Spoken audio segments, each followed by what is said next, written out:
So, for today's video nga ay matututo kayo ng mga uncommonly Filipino words. Uy! Philippines! Philippines!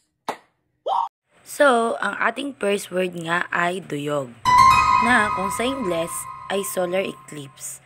Ang halimbawa nito ay sabik ang mga bata sa paparating na duyog bukas. Nakakita na ba kayo ng duyog? Kung wala pa, edi magpuyat kayo para makakita kayo. What?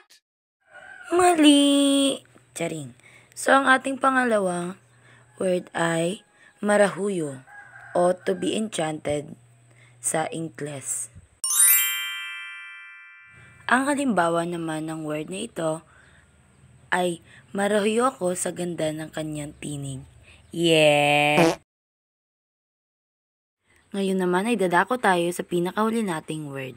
Ang atin namang huling word ay hapag o dining table. Ang halimbawa naman nito ay sama-sama kaming kumain sa hapag tuwing linggo. Kayo ba, naranasan nyo na bang kumain sa hapag? Yun lang po at naway may natutunan kayo sa akin. Maraming salamat!